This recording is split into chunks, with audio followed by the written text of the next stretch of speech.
Hello. This evening on the Awareness Magazine show, I would like to introduce Suzy Farrow. She'll be talking with us tonight about coffee, organic coffee to be exact. She is also the internationally recognized award-winning author, illustrator for children's books under the nom de plume Suzy McGregor, and she's been a previous guest on our show. And thank you so much, Suzy, for being here tonight. Oh, it's fun to be back. Yeah, definitely. You're a great guest. It's wonderful to have you and all your knowledge, and so thank you. Thank you're you. welcome. So I know from knowing you that you had an organic coffee plantation in Hawaii, so I'd love to start the conversation with that. Okay, I did. The name of the plantation, it's Kona, Hawaii, Kona Coffee, one of the two great coffees of the world. And the name of my plantation was Keopu Maukalani, the heavenly belly of the mountain. Oh, that's beautiful. When I bought the land, I didn't know that the deed went back to the royal patent of King Kamehameha, and it was a part of his royal gardens. And no wonder I fell in love with it when I saw the land, and instead of buying a home when I moved to Hawaii, I bought land. And I met a gentleman at church that was growing little coffee seedlings, and he was surfing all over the world on his computer and about coffee, and he got me interested in it, and I decided I would plant coffee. And I planted the coffee when I cleared the land and planted it. I planted the rows further apart, the trees further apart, and I put lawn down the row. And up and down the Kona coast, I was known as the crazy Holly woman from California because I made little moats around my trees and filled it with water, and I just was going about it working with nature. Right. And so anyway, the orchard took off, and I had won awards in packaging. I had picked my first, in 4 years, picked my first small crop. And then the trees really started growing. And by my 5th year, I took first place in the Kona Coffee cupping contest out of 650 farms, and became the coffee of the chef de cuisine and the Kona Kohala Coast, and opened the state legislature 4 years running. But let me back up and tell you and share a story that ties into how I worked with nature organically in a very interesting way. Yeah, please. Yes. I have to go back to 1985. Jean Dixon, at the time, was a very famous psychic in New York, and she had come to Phoenix to the sports arena to talk. And my niece, who was a student at Arizona State University, bought tickets, and we were way up in the back. And so anyway, we were listening to Jean Dixon do predictions, and when she got to the end, she said, "Now I've saved the best for last, and I want all of you to listen very closely. Today, we point missiles at each other for might and power, but shortly after the turn of the century, might and power is going to become food and water. And I want all of you to look for this little black box. I can't tell you anymore," she said, "but it's a little black box, and it is going to revolutionize how we grow our foods, and we will be able to produce enough food to feed the world on 1/4 of the land we cultivate today." So I want all of you, she said, to look for this little black box, support whoever has developed it in every way you can, and I'm praying that it's in America. Well, she ended, and everyone stood up clapping and everything, and I said to my niece, "Follow me." And I don't know how or why I did this, but I ran down the stairs, grabbed the bar, jumped over onto the lawn, and ran to the stage. And I was at the stage, and Jean Dixon was coming around touching people and talking with people. And when she got in front of me, I knew she was going to address the tall gentleman behind me. And without thinking, I just placed my hand on her foot gently. And she stepped back and looked down at me. And she said, "You will know. You will know." And with that, I lifted my hand, and she went on. And my niece and I thought, I will know what? I don't know. And I set it aside. Yeah. Now I come forward 22 years. I'm on the Kona coast. I've just planted my orchard and all. And I'm going up to Lone Palm Sprout Farm to get some H2O2. And I'm standing in the growing room, and the owner is saying, "I grow from seed to market in 3.5 days with a 10-day shelf life to 2-week shelf life, and it's the highest nutritional value of any sprouts on the market. I service all the 5-star hotels." Wow. And all the time he's talking, and these big bins are turning, you know, with all the sprouts and all. I'm hearing this wavering sound coming through, and I turn and I look, and up on this little shelf is the little black box. My gosh. And I hear Oh, Jean my gosh. Dixon say, "You will know, you will know." And I Amazing. went goosebumps. Yeah, I bet.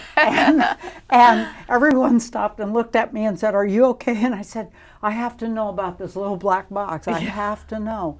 And what it was, the man who discovered it is Dan Carlson. Okay. Sitting in the Amazon, he learned after 4 months why plants grow so fast. And it's not just the rain. What it is that in the morning when the sun comes up, the breeze comes up. And in the evening when the sun goes down, the breeze comes up. And at these 2 times, birds sing their loudest and chirp their loudest. So you can listen and you'll hear it.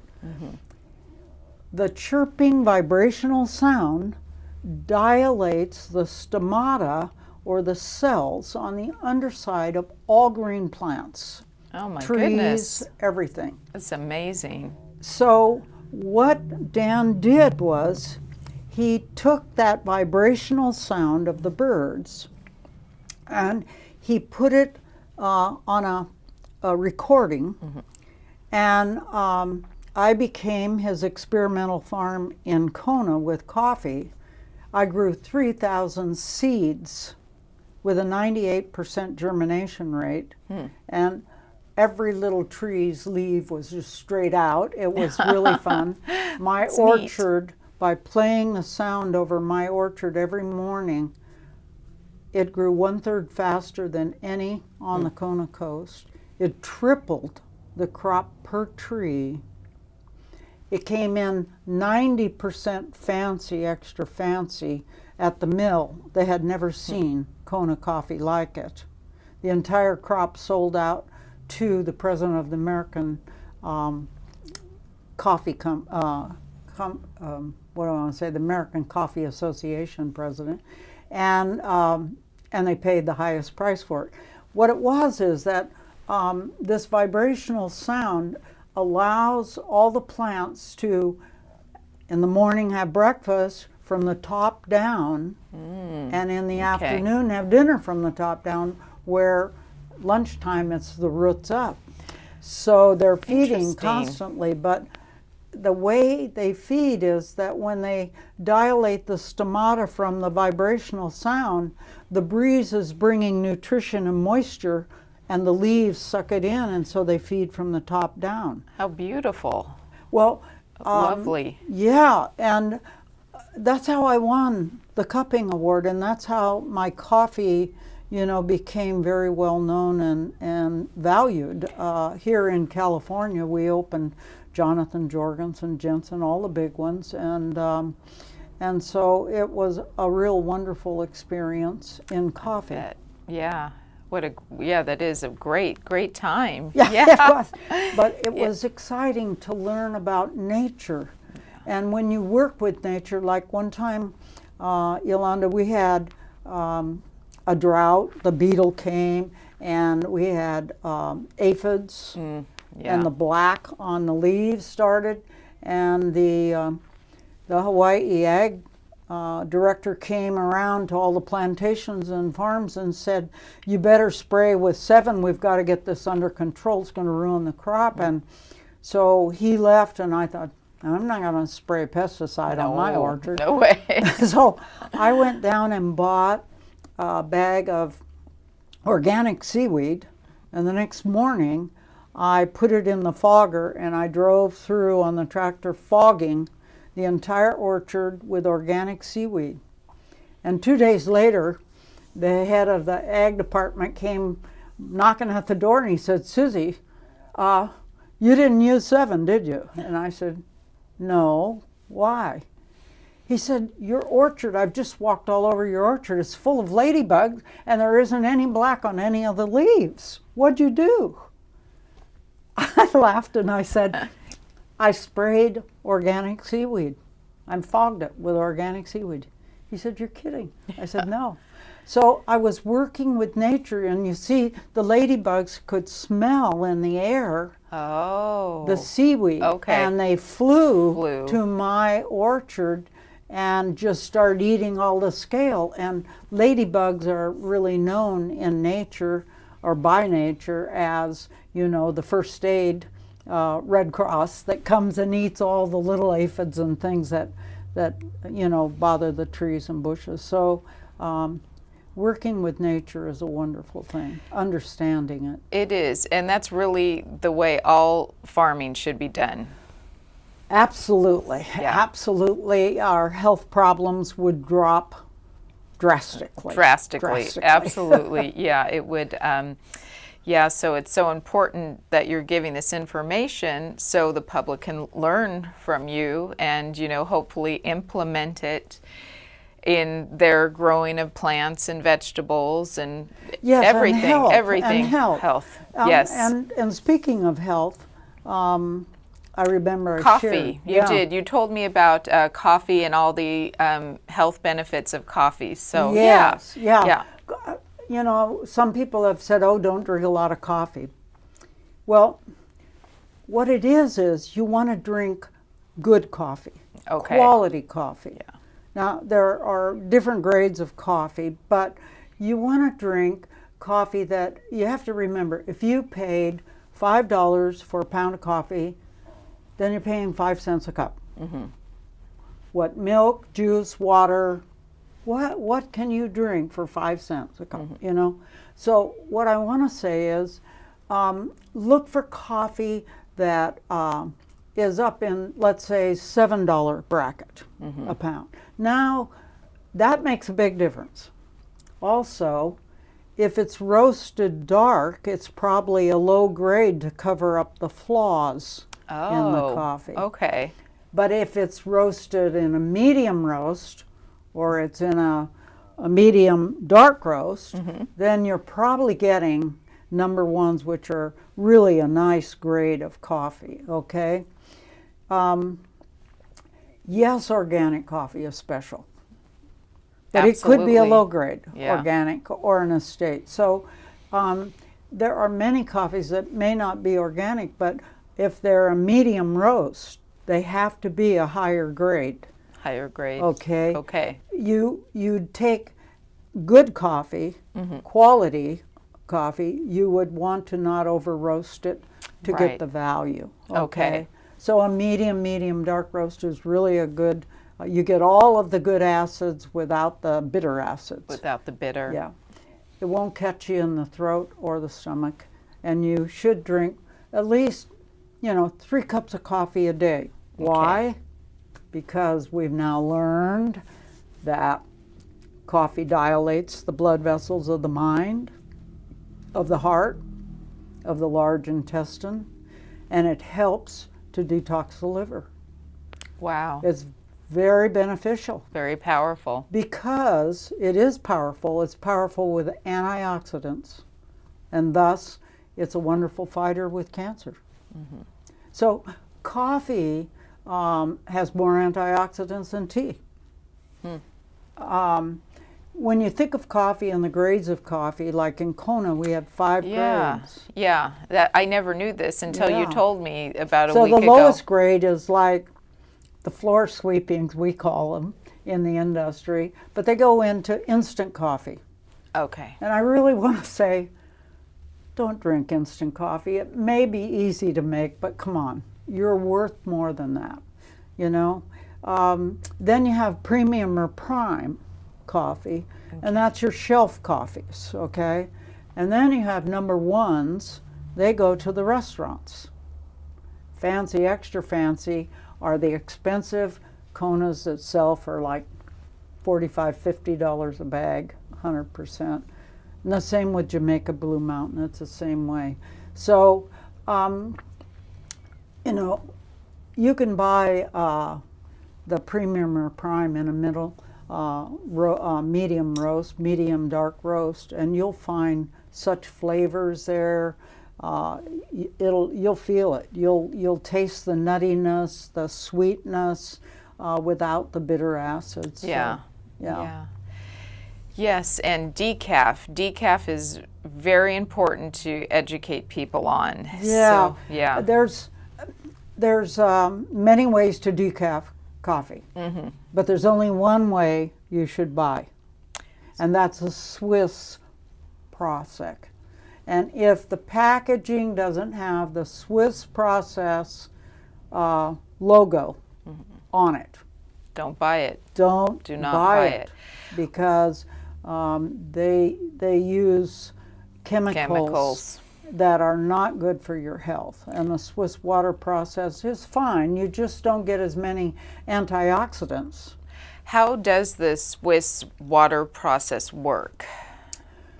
Well, I guess I would have to say go in online. Okay. Because then you will see and they'll walk you through it. They'll walk you through the steps. Yeah. Okay. So yeah. it's a... But just, you know, and you can go, I really found that any of these health food stores, go and you can look at their coffees, and they have some really nice coffees, but I'll share a little secret with you. Okay.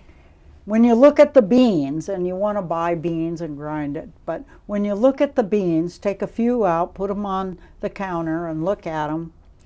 Now, if the bean is straight across or it's smooth on its backside, it has very little character. But if it has ripples on its backside like a brain, and you turn it over and it's kind of a smiley face, we always call them in Kona a smiley bean, got a lot of character. So if that center little line is wavy, it's got a lot of character and flavors in the bean. So you could even go by where you see where they're roasting. They have roasted coffee in the bins, and you could look at them and you could see and tell. Pick out the correct ones. Well, you could see whether this coffee has, you know, a lot of character and flavor to it, or it's just going to kind of be flat. Yeah. How interesting. I never knew that. That's fascinating. One of the other things is that if coffee grows low altitude with lots of sun, then you get a pea berry, and that's a bean that didn't mature and split into 2 halves. Okay. Now, coffee that grows high on the hill at a higher elevation, usually the bean gets bigger because it matures more, and it has 9 times out of 10 more flavor. But the pea berry and the coffee that grows at low altitudes, if you like a coffee that just kicks you, then you want a coffee that grows in a warmer, lower climate or altitude. If you love to wake up with a nice, flavorful, gentle cup of coffee, then you would probably want to look for those character beans, and you'll find them at the health food stores, at Whole Foods, at Trader Joe's has a great selection of coffee. Great selection. Whoever's buying their coffee is doing a great job. They're doing a good job. That's good. That's good to know. Yeah, and I know organic coffee, like we were talking about, it's so important because if you're not getting organic coffee, the coffee beans are one of the most highly sprayed food with pesticides. I mean, I had a doctor tell me that, and he said you always absolutely want to get organic because it's doused with pesticides otherwise, and it's just Let me go into that a little bit. Back about 25 years ago,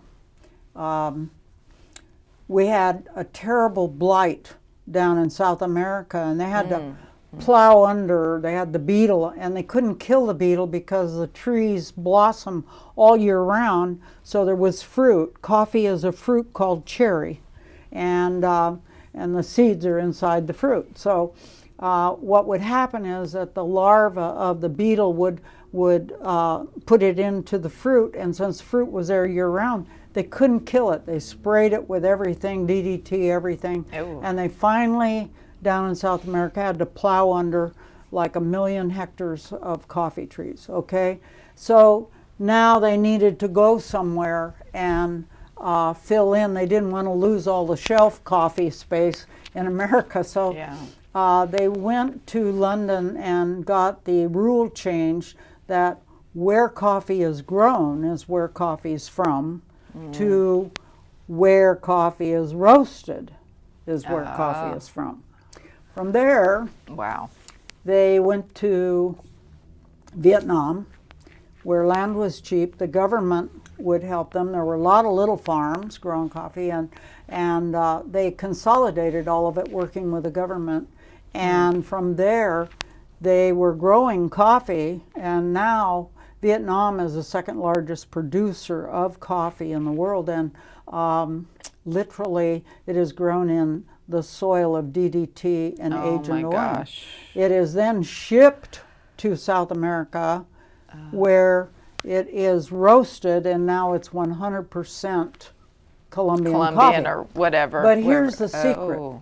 If it says Colombian Supremo or Colombian Antigua, now you have an estate coffee that's in Colombia, and it's Colombian coffee, and it's good, and it's not from there.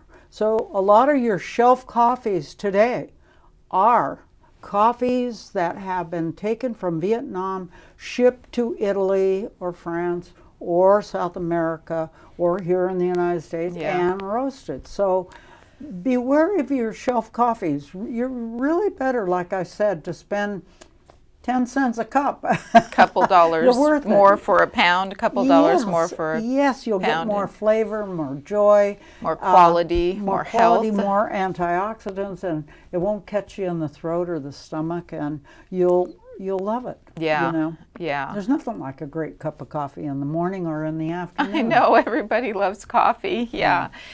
And what can we to finish up here, what would you recommend to the public to what they can do for their own gardens at home, if they're, because you know so much about organic farming and planting, that can translate to people growing strawberries or broccoli or anything in their own garden, and they don't go to the store and get something toxic. Let's see what we can. I think that all of us need to get in touch with nature. All our food comes from nature, all our water, all our air.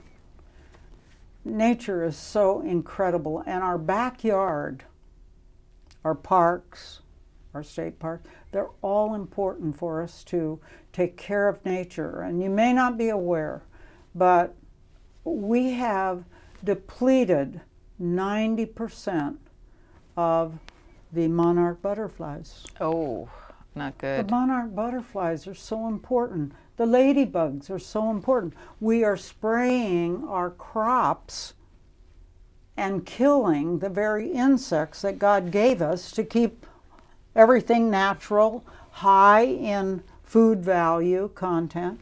So, you know, there's nothing more fun than for you to take your children and get them involved in a garden. And I'm going to share with you where to go online to get this box that makes the sound of the birds. That will help. Because it will bring the ladybugs, it will help to bring the birds, it will help to bring the butterflies, okay? So go into Original Sonic Bloom and you can order the garden kit, and you and your children can have an organic garden, and they can build bird houses and paint them and feed birds and learn about nature, and you will have a high nutritional value in your garden for your family, and you're going to have fun.